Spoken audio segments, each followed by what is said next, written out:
Hey y'all, it's Dr. Know-It-All with Misinformation. We are in San Luis Obispo.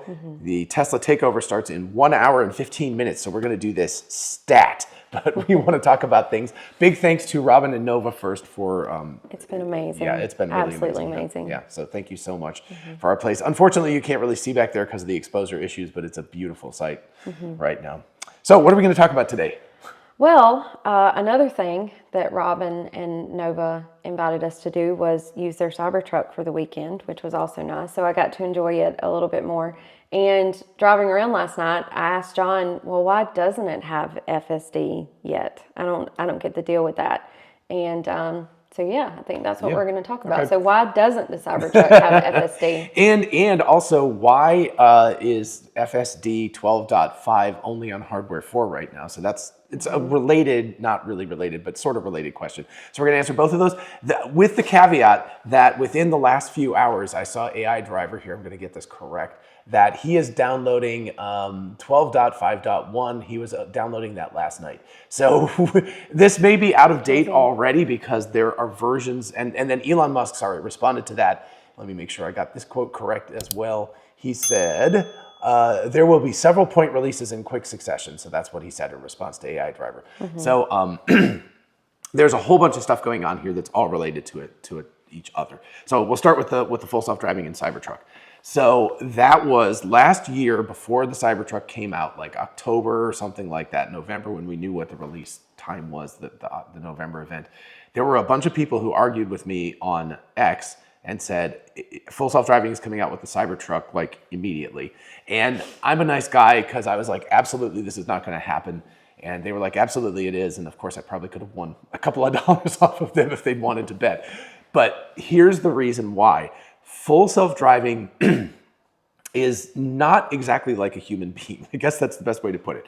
So if you wanted to go from your Mini Cooper to driving the Cybertruck, you could do that relatively quickly. I mean, it might take you a day or two to like adjust and get good at it, right? Yeah. But you're going to be able to do that. The problem is that neural networks are not at all like human beings in that sense. They're very brittle in general, and it's one of the things they've been working on, and one of the magical things about what Tesla's done is making it less brittle, which is incredible. But what I mean by brittle is that a classic example would be like you take this picture of us here, and we're, whatever, just take a still photograph of us, and you say, what's in the picture, right? You would have a neural network, a deep neural network like AlexNet back in the day in the 2012 era, would go, that's a picture of two people or something, right? It's really good at that. You throw a tiny bit of noise, in other words, little speckles of random noise into the image, and it would freak out, and it would be like, that's a llama, or it's a whale, or it's something else. Stuff that you can't even see as a human being would freak out the neural network because it's very brittle. What it's doing is it's reading all the pixels across the picture, taking that all in, and then multiplying it by a bunch of numbers, which are the weights, that's the things you tune, and then adding that stuff together and then doing that again and doing that again, which is why it's a deep neural network, because there's a bunch of those layers.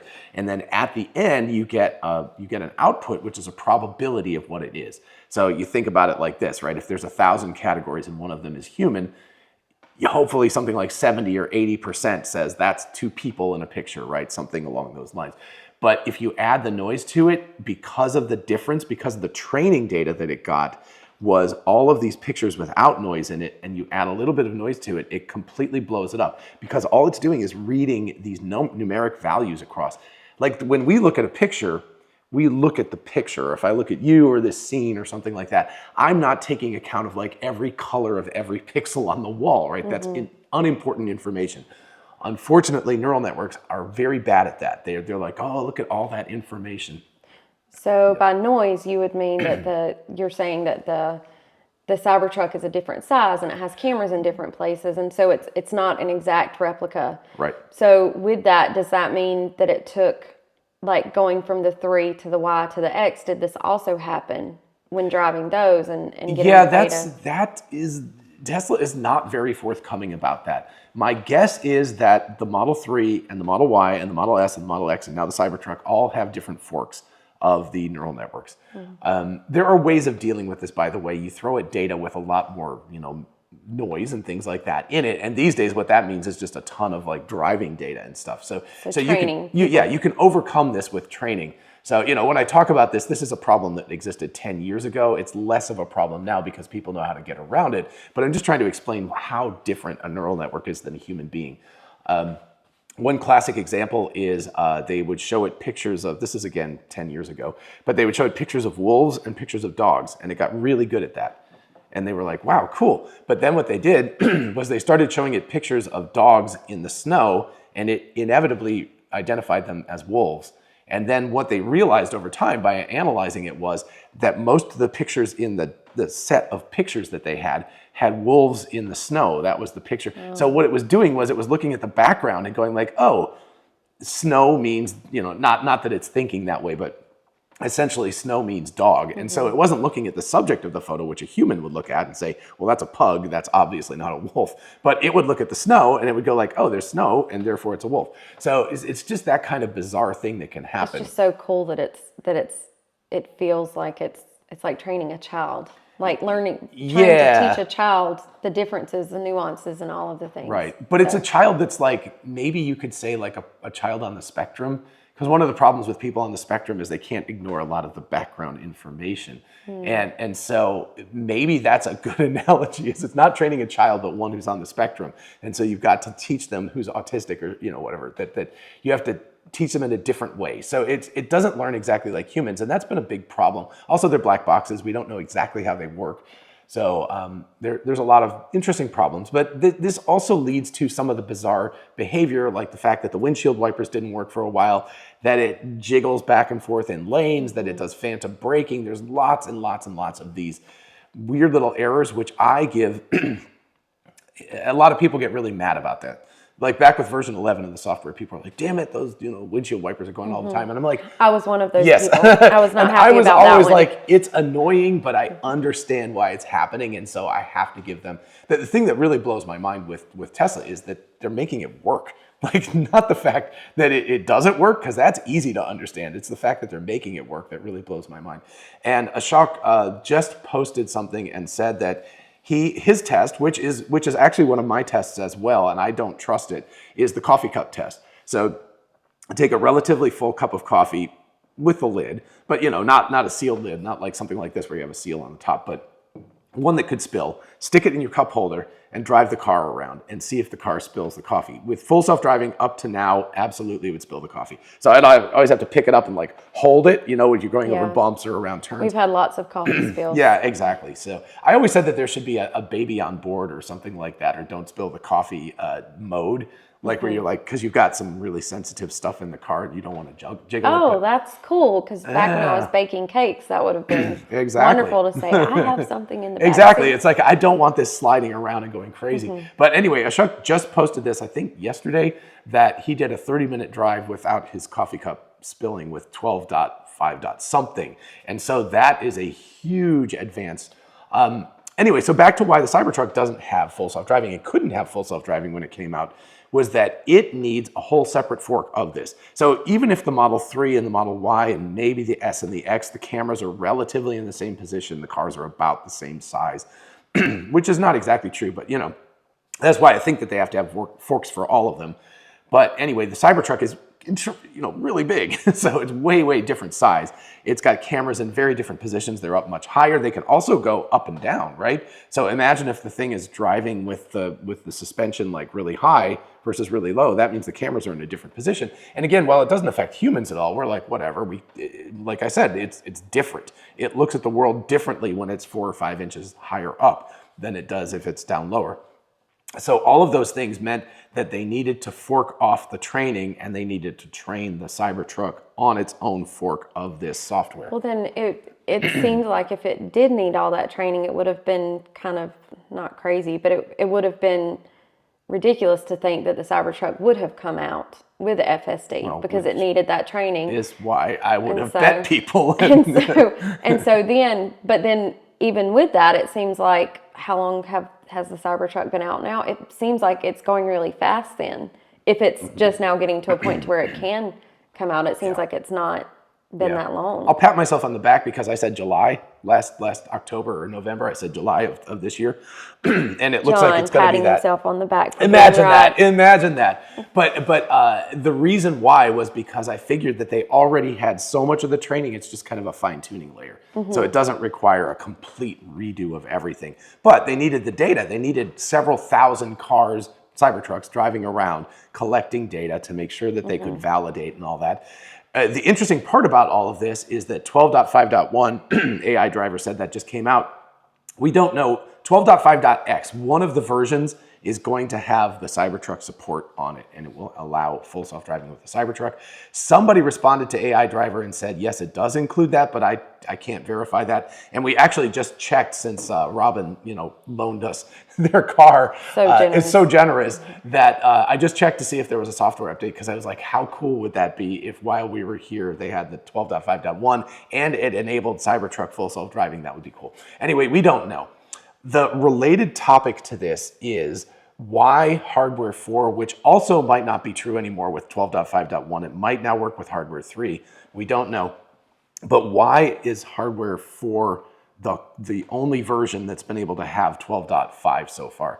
And the reason why is parameter count. So if we go, and this is where it relates back again.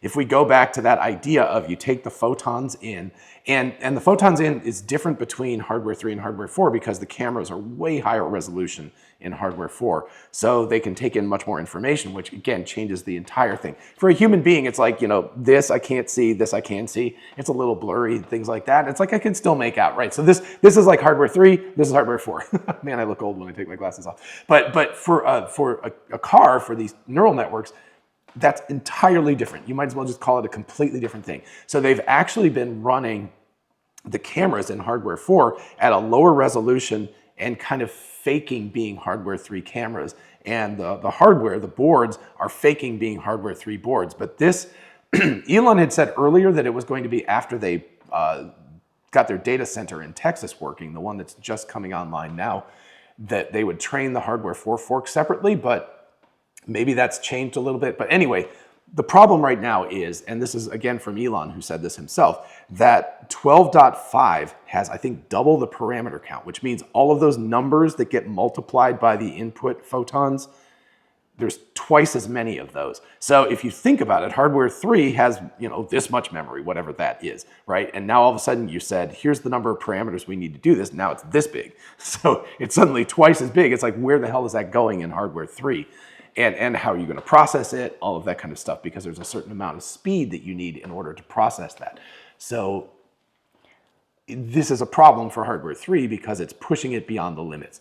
So, yeah. Well, you lost me back at the first proton somewhere This back is why there. she's here. So But it started to make sense. It's like hardware 3 doesn't have enough space to handle everything that it needs to, so it has to be on 4.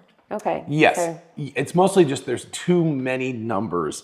It's like, what is that, Amadeus, where he said too many notes? There's too many numbers that whatever the spreadsheet is, your Excel spreadsheet, it's way bigger than the other one was. And Okay, it takes, so that is my that's what I was like. So I get that. Okay. So if you imagine, you actually did that thing where you were importing all the people's data the other day and it took like an hour or two. Yeah. So imagine if suddenly that was 10 times bigger, you'd be like, that would be a problem, I would right? probably have to break the file up, yeah. Yeah, you'd break the file up. You'd have to wait for a day for it to process or something instead of an hour or two. So there would be a big problem. Now he's relating to my work. Okay, got it. And hopefully a lot of people, I think a lot of people have used spreadsheets. So it's that, it really is just a spreadsheet. It's a multi-dimensional spreadsheet that has to get multiplied through. So there's a memory issue, there's a processing issue. The way that they're going to get around this, because people started freaking out and saying oh no, hardware 3 cars will never get 12.5. The way they're going to get around that, maybe with 12.5.1, again, it's not obvious to me because I haven't had a chance to download it and try it, is that they would do what's called distilling. So they would probably take the 12.5 fork, they would train a smaller model on that. Again, I'm just guessing. I don't know anything about what Tesla's actually doing, but they would take a smaller model with a parameter count that was reduced that they could squeeze onto hardware 3 and make it work. That would operate nearly as well because it's trained on the much bigger model that they can then distill down into something smaller. So either that or else they figured out some cool engineering tricks to squeeze more stuff. Sorry, I was going to say something else. Squeeze more stuff down into hardware 3. I would have said it. Yeah, I know. Good for me. I've been teaching for a lot of years. I'm good at like sensory. Yeah. So anyway, so those are the two aspects that are going on. So we don't know. This is all very rapidly changing since Elon said that a bunch of new iterations are coming out. We could see 12.5.1, .2, .3, .4. This could all come out in a matter of weeks. And so we might see that rapid iteration thing again. One of those versions is going to include the highway stack that will be on the newer version of the software instead of the 11 branch. One of them will include the Cybertruck. One of them will include hardware 3. So it will all happen over time, but it's not immediate. So did that explain why all of this stuff? Yeah, it's just a lot. It's a lot, and it's very impressive. What the Tesla team has done is insane. Like knowing how delicate neural networks are and how fragile they are to breaking. And even in a project I'm working on right now that I can't really talk about because it's under NDA, but the fragility of the neural networks is it's legendary. That's the problem with them, and that's why LLMs will hallucinate, and why ChatGPT, you can get it to do bizarre things like that if you feed it the wrong stuff. For a while there was like those weird codes that people could put in, and it would just freak out completely. That's why it's essentially just adding noise. It's just random input, and it doesn't know how to handle that input. So neural networks are very delicate, very fragile beasts, and the fact that Tesla does end-to-end software and it actually works is just mind-blowing. Yeah, I do complain about it, but at the same time, I know underneath there's so much going on, and they make it look easy. I think the takeaway is that people really think OpenAI and Google and Meta, and nothing to take away from those guys, but that they're doing amazing work, yes, but I think Tesla is doing much more amazing work. This is real world. Like if your LLM screws up and gives you a bad answer, it's like whatever, you just try again or something. What's the LLM? Oh, sorry, large language model like ChatGPT. Okay, or I think Claude, I knew that. Or Llama, or Gemini, or whatever. So any of those things. But if it gives you a wrong answer, you just try again. If the car gives you a wrong answer, you could be dead. So it's like literally that's how critical it is. And it is very impressive what they've done. There's no question in my mind that the Tesla engineers, even beyond the humanoid robots, the people who are doing full self-driving are doing the hardest work I can imagine in full self-driving. It's like going to the moon in the 1960s. It's that complicated. It's something that nobody thought anybody could do. And it's because the criticality, you just can't make a mistake. It just can't make a mistake. And that's hard to do with neural networks. They're very, very fragile. So I don't know, this is where it goes beyond my knowledge. I just don't understand how they're doing it. It's incredibly impressive. Someday I want to come visit. Let me come visit you guys in Palo Alto someday and let's talk about it. I would love to talk about it, geek out. But in the meantime, we're going to X Takeover because it's only an hour till it starts. So hopefully we will see a lot of you there. We saw a bunch of people yesterday. It was great to meet folks, and we're looking forward to seeing more. And I don't know, we'll see you in the next video. Well, probably back in Georgia, but anyway, bye-bye. Bye.